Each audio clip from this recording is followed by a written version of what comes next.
Hello అండి, welcome to Bharati's kitchen. ఈరోజు special video వచ్చేసి Christmas special traditional eggless plum cake recipe. చాలా simple ప్రాసెస్లో టేస్టీగా ప్లమ్ కేక్ని ఎలా ప్రిపేర్ చేసుకోవాలో చూపించబోతున్నాను. ట్రెడిషనల్ స్టైల్ ప్లమ్ కేక్ అంటే కొన్ని రోజుల ముందే డ్రై ఫ్రూట్స్ని సోక్ చేసి పెట్టాలండి. సో అలా నానబెట్టిన డ్రై ఫ్రూట్స్ క్రిస్మస్ టైంకి సాఫ్ట్గా అవుతాయి. బట్ అలాంటి పని లేకుండానే ఈజీగా అంటే టేస్టీగా ఈ ఎగ్లెస్ ప్లమ్ కేక్ని ఎలా ప్రిపేర్ చేసుకోవాలో చూపిస్తాను. చాలా చాలా బాగుంటుందండి, తప్పకుండా ట్రై చేయవలసిన రెసిపీ. సాఫ్ట్గా మాయిస్ట్గా చాలా బాగుంటుంది. సో లేట్ చేయకుండా రెసిపీని స్టార్ట్ చేసేద్దాము. ఈ రెసిపీ ఇంగ్రీడియంట్స్ మొత్తం కూడా నేను గ్రామ్స్లోనూ చెప్తాను, అలానే కప్స్ రూపంలో కూడా చెప్తానండి. సో మీకు ఈజీగా అర్థమవుతుంది. ఫస్ట్ ఈ రెసిపీ కోసం ఒక సాస్ ప్యాన్లో డ్రై ఫ్రూట్స్ని తీసుకోవాలి. డ్రై ఫ్రూట్స్ మీకు నచ్చినవి తీసుకోవచ్చండి. డ్రై ఫ్రూట్స్ ఇవే ఉండాలని రూల్ ఏమీ ఉండదండి. డ్రై ఫ్రూట్స్లో ఎన్ని రకాలు ఉన్నాయో అన్ని రకాలు వేసుకోవచ్చు, లేదంటే మీ దగ్గర ఉన్న ఇంగ్రీడియంట్స్ని బట్టి మీరు వేసుకోవచ్చు. సో మీకు నచ్చిన డ్రై ఫ్రూట్స్ని కొంచెం ఎక్కువ వేసుకోవచ్చు, మీకు నచ్చిన డ్రై ఫ్రూట్స్ని కొంచెం తగ్గించి కూడా వేసుకోవచ్చు. ఈ డ్రై ఫ్రూట్స్ అన్నిటినీ కూడా ఒక సాస్ ప్యాన్లోకి ట్రాన్స్ఫర్ చేసుకోవాలి. ఫస్ట్ నేను క్రాన్బెర్రీస్ వేస్తున్నాను. ఈ క్రాన్బెర్రీస్ని 3 to 4 టేబుల్ స్పూన్స్ వరకు తీసుకుంటున్నాను. నెక్స్ట్ డ్రై పపాయ ముక్కలు 2 టేబుల్ స్పూన్స్, అలానే బాదం జీడిపప్పు చిన్న చిన్న ముక్కల కింద కట్ చేసుకుని వీటిని 3 to 4 టేబుల్ స్పూన్స్ వరకు వేసుకోవాలి. Next dry kiwi 2 tablespoons, అలానే black raisins 3 tablespoons, next raisins 2 tablespoons, next half cup వరకు డేట్స్ని కట్ చేసి వేసుకోవాలి. లోపల ఉన్న సీడ్స్ని తీసేసి ఒక డేట్ని 4 పీసెస్ కింద కట్ చేసి వేసుకోవాలండి. నెక్స్ట్ ఇందులోనే 3 టేబుల్ స్పూన్స్ వరకు టూటీ ఫ్రూటీని కూడా వేసుకోవాలి. అలానే చెర్రీస్ని కూడా ఒక చెర్రీని 4 పీసెస్ కింద కట్ చేసుకుని 1/4 కప్ వరకు వేసుకోవాలి. నెక్స్ట్ ఇందులోనే ఆరెంజ్ జ్యూస్ని వేసుకోవాలి. 250 ml వరకు ఆరెంజ్ జ్యూస్ని వేసుకోవాలి. ఆరెంజ్ జ్యూస్ తీసుకున్న తర్వాత ఆరెంజ్ జ్యూస్ని స్ట్రైన్ చేసి వేసుకోవాలండి. సో ఇంగ్రీడియంట్స్ అన్నీ కూడా ఇలా వేసుకొని బాగా మిక్స్ చేసుకోవాలి. సో ఇక్కడ మనకి డ్రై ఫ్రూట్స్ అన్నీ కూడా 350 గ్రామ్స్ నుంచి 400 గ్రామ్స్ మధ్యలో ఉండాలండి. మీరు అంతకన్నా ఎక్కువ వేసుకున్నారనుకోండి కేక్లో మరీ నట్స్ ఎక్కువ అయిపోతాయి. ఆరెంజ్ జ్యూస్ కాకుండా 350 గ్రామ్స్ నుంచి 400 గ్రామ్స్ మధ్యలో ఉండాలి డ్రై ఫ్రూట్స్ అన్నీ కూడా. నెక్స్ట్ ఇందులోనే మీరు కావాలంటే వాల్నట్స్ వేసుకోవచ్చు అండి, పిస్తాల్ని వేసుకోవచ్చు. మీకు నచ్చిన ఇంగ్రీడియంట్స్ ఇంట్లో అవైలబుల్ ఉన్న దాన్ని బట్టి వేసుకోవచ్చు. డ్రై ఫ్రూట్స్ అన్ని ఇలా వేసుకున్న తర్వాత మీకు టైం ఉందనుకోండి, ముందు రోజే డ్రై ఫ్రూట్స్ అన్ని కూడా ఇలా మిక్స్ చేసేసుకుని ఆరెంజ్ జ్యూస్లో కనీసం 8 to 12 అవర్స్ పాటు నానబెట్టుకున్నారనుకోండి ఇవి సాఫ్ట్ అయిపోతాయి. టైం లేనప్పుడు మీరు స్టవ్ మీద లో ఫ్లేమ్లో కుక్ చేసుకుంటే సరిపోతుంది.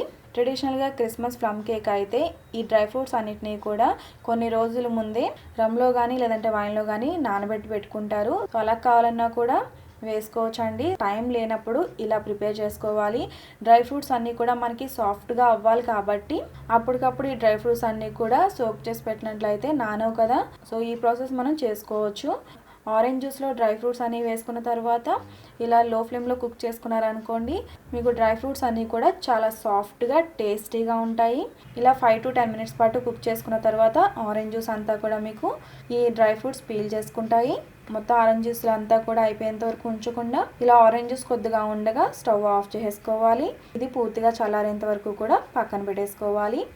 నెక్స్ట్ ఇంకొక ప్యాన్లో క్యారమెల్ సాస్ని ప్రిపేర్ చేసుకోవాలి. దానికోసం ఒక ప్యాన్లో 1/4 కప్ వరకు పంచదారని వేసుకోవాలి. 1/4 కప్ కానీ లేదంటే 4 టేబుల్ స్పూన్స్ కానీ పంచదారని వేసుకోవచ్చు, ఏదైనా ఒకటేనండి క్వాంటిటీ. నెక్స్ట్ ఈ పంచదారని పల్చగా స్ప్రెడ్ చేసుకుని దీన్ని మిక్స్ చేయకుండా లో ఫ్లేమ్లో అలా వదిలేసేయండి. కాసేపటికి ఈ పంచదార లైట్గా క్యారమలైజ్డ్ అవుతుంది. సో చూసారు కదండి, ఇలా అవ్వడానికి మీకు చాలా టైం పడుతుంది, కనీసం 15 మినిట్స్ వరకు కూడా టైం పట్టవచ్చు. చూడడానికి ఇలా వచ్చిన తర్వాత ఒకసారి ఇలా మిక్స్ చేసుకుని మళ్ళీ అలా లో ఫ్లేమ్లోనే వదిలేసేయండి కలపకుండా. మళ్ళీ 5 to 10 మినిట్స్ తర్వాత మళ్ళీ ఒకసారి ఇలా మిక్స్ చేసేసుకోవాలి. క్యారమెల్ సాస్ ప్రిపేర్ చేయడానికి చాలా టైం పడుతుందండి. మీరు లో ఫ్లేమ్లోనే కుక్ చేసుకోవాల్సి ఉంటుంది. పంచదార అంతా కరిగి ఇలా క్యారమలైజ్ అయిపోయిన తర్వాత ఇందులోకి 1/3 కప్ అంటే 6 టేబుల్ స్పూన్స్ వరకు వాటర్ని బాగా వేడి చేసి ఇందులో వేసుకోవాలి. ఈ వేడి నీళ్ళు వేసుకున్నప్పుడు కొంచెం దూరంగా ఉండి వేసుకోవాలండి. ఈ క్యారమెల్ సాస్లో వేడివేడి నీళ్ళు మాత్రమే వేసుకోవాలండి, చల్లని నీళ్ళు అస్సలు వేయొద్దు. క్యారమెల్ సాస్ ప్రిపేర్ అయిపోయింది, దీన్ని ఒక బౌల్లోకి ట్రాన్స్ఫర్ చేసుకుందాము. ఈ క్యారమెల్ సాస్ని రూమ్ టెంపరేచర్లోకి వచ్చేంత వరకు కూడా ఇలానే వదిలేసేయాలి. నెక్స్ట్ ఒక బౌల్లో 1/4 కప్ వరకు పంచదారని వేసుకోవాలి, అంటే 4 టేబుల్ స్పూన్స్ అండి, అంటే 65 గ్రామ్స్ వరకు పంచదారని వేసుకుంటున్నాను. ఇందులోనే హాఫ్ కప్ వరకు ఆయిల్ని కూడా వేసుకోవాలి. అన్ఫ్లేవర్డ్ ఆయిల్ని 120 గ్రామ్స్ వరకు వేసుకోవాలి. నెక్స్ట్ ఇందులోనే రూమ్ టెంపరేచర్లో ఉన్న పెరుగుని వేసుకోవాలి. ఇక్కడ నేను 3/4 కప్ కన్నా ఎక్కువ 1 కప్ కన్నా కొంచెం తక్కువ పెరుగును వేస్తున్నానండి. పెరుగు మరీ పుల్లగా ఉన్నది వేసుకోకండి. కొంచెం కమ్మగా ఉన్న పెరుగు, అలానే రూమ్ టెంపరేచర్లో ఉన్న పెరుగును మాత్రమే వేసుకోవాలి. కర్డ్ ఇక్కడ నేను 220 గ్రామ్స్ వరకు తీసుకున్నాను. ఇంగ్రీడియంట్స్ అన్నీ బాగా మిక్స్ అయ్యేంత వరకు ఇలా విస్క్ చేసుకోవాలి. మీ దగ్గర బ్లెండర్ ఉంటే బ్లెండర్తోనే మిక్స్ చేసుకోవచ్చు. మీ దగ్గర బ్లెండర్ లేకపోతే ఇలా విస్కర్తో కనీసం 10 to 15 మినిట్స్ పాటు మిక్స్ చేసుకోవాల్సి ఉంటుంది. ఇది మీకు చూడడానికి కొంచెం ప్లఫీగా వస్తుంది. అప్పటి వరకు కూడా ఇలానే విస్క్ చేసుకోవాలి.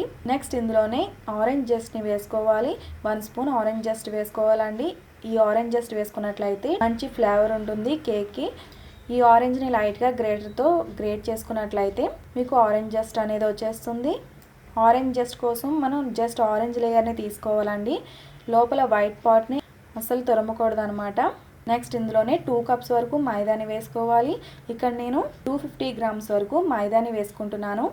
నెక్స్ట్ ఇందులోనే 2 టీ స్పూన్స్ వరకు బేకింగ్ పౌడర్, అలానే 1/2 టీ స్పూన్ బేకింగ్ సోడా, అలానే నట్మెగ్ పౌడర్, జాజికాయ ఉంటుంది కదండి, జాజికాయ పొడిని 1/4 టీ స్పూన్ వరకు వేసుకోవాలి.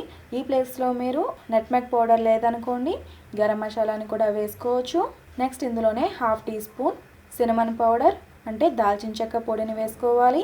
నెక్స్ట్ ఇందులోనే 1/2 టీ స్పూన్ కార్డమమ్ పౌడర్ని కూడా వేసుకోవాలి. అంటే యాలకుల పొడిని 1/2 టీ స్పూన్ వరకు వేసుకుని డ్రై ఇంగ్రీడియంట్స్ అన్నిటిని కూడా జల్లించుకోవాలి. డ్రై ఇంగ్రీడియంట్స్ అన్నీ కూడా ఇలా జల్లించుకున్న తర్వాత కట్ అండ్ ఫోల్డ్ మెథడ్లో ఒకసారి మిక్స్ చేసుకోవాలి. మనం ప్రిపేర్ చేసే నార్మల్ కేక్స్ కన్నా కూడా ఈ కేక్ చాలా చాలా టేస్టీగా ఉంటుందండి. చాలా డిఫరెంట్ ఫ్లేవర్ ఉంటుంది. రెగ్యులర్ కేక్స్లో అయితే అస్సలు ఉండదు. చాలా చాలా టేస్టీగా ఉంటుంది. సో బ్యాటర్ని ఇలా మిక్స్ చేసుకున్న తర్వాత ఇందులోకి ఆల్రెడీ మనం ప్రిపేర్ చేసుకున్న క్యారమెల్ సాస్ని వేసుకోవాలి. క్యారమెల్ సాస్ వేసుకున్న తర్వాత కూడా మళ్ళీ కట్ అండ్ ఫోల్డ్ మెథడ్లోనే మిక్స్ చేసుకోవాలి. ఈ కేక్ బ్యాటర్ని ఓవర్గా మిక్స్ చేయకూడదండి. తొందరగా మిక్స్ చేసుకోవాలి. అలానే కట్ అండ్ ఫోల్డ్ మెథడ్లోనే మిక్స్ చేసుకోవాలి. నెక్స్ట్ ఇందులోనే ఆల్రెడీ కుక్ చేసి పెట్టుకున్న డ్రై ఫ్రూట్స్ని వేసుకోవాలి. కేక్ కోసం మీరు ప్రిపేర్ చేసిన ఇంగ్రీడియంట్స్ అన్నీ కూడా రూమ్ టెంపరేచర్కి వచ్చిన తర్వాత మాత్రమే కేక్ బ్యాటర్లో వేసుకుని మిక్స్ చేసుకోవాల్సి ఉంటుంది. సో డ్రై ఫ్రూట్స్ అన్నీ వేసిన తర్వాత మళ్ళీ కట్ అండ్ ఫోల్డ్ మెథడ్లోనే మిక్స్ చేసుకోవాలి. అటు ఇటు కూడా మిక్స్ చేయకూడదండి. ఫస్ట్ నుంచి మీరు ఏదైతే డైరెక్షన్ యూజ్ చేస్తున్నారో అదే డైరెక్షన్లో మిక్స్ చేసుకోవాలి. క్యారమెల్ సాస్ వేసుకోవడం వల్ల ఇది కలర్ చాలా చాలా బాగుంటుందండి. అలానే టేస్ట్ కానీ ఫ్లేవర్ కానీ చాలా చాలా బాగుంటుంది. క్యారమెల్ సాస్ మంచి కలర్ని ఇస్తుంది కేక్కి. కేక్ బ్యాటర్ మనకి ప్రిపేర్ అయిపోయిందండి. ఈ కేక్ బ్యాటర్ ఈ కన్సిస్టెన్సీలోనే ఉండాలి. ఇంతకన్నా ఎక్కువ పల్చగా అయిందనుకోండి, అంటే బ్యాటర్ కొంచెం లూజ్గా అయినట్లయితే మనం వేసిన డ్రై ఫ్రూట్స్ అన్నీ కూడా బేక్ అయినప్పుడు కిందకి వెళ్ళిపోయే అవకాశం ఉంటుంది. కేక్ బ్యాటర్ అనేది కంపల్సరీ ఈ కన్సిస్టెన్సీలోనే ఉండాలి. అప్పుడే మీకు డ్రై ఫ్రూట్స్ అన్నీ కూడా పైనే ఉంటాయి. నెక్స్ట్ ఈ కేక్ బ్యాటర్ చూడడానికి కొంచెం థిక్గా ఉందనుకోండి, అంటే ఇలా కన్నా ఇంకా కొంచెం థిక్గా ఉందనుకోండి, ఇందులో మీరు లైట్గా ఆరెంజ్ జ్యూస్ని వేసుకోవచ్చు. కేక్ బ్యాటర్ కన్సిస్టెన్సీ చూడడానికి ఇలా ఉండాలి. ఇది ఇలా ఉన్నట్లయితే కేక్ బ్యాటర్ పర్ఫెక్ట్గా ఉన్నట్లు. సో కేక్ బ్యాటర్ మనకి ప్రిపేర్ అయిపోయిందండి. ఇలా ప్రిపేర్ అయిన తర్వాత ఈ కేక్ బ్యాటర్ని ఆల్రెడీ గ్రీస్ చేసి పెట్టుకున్న 7 ఇంచ్ మౌల్డ్లో వేసుకోవాలి.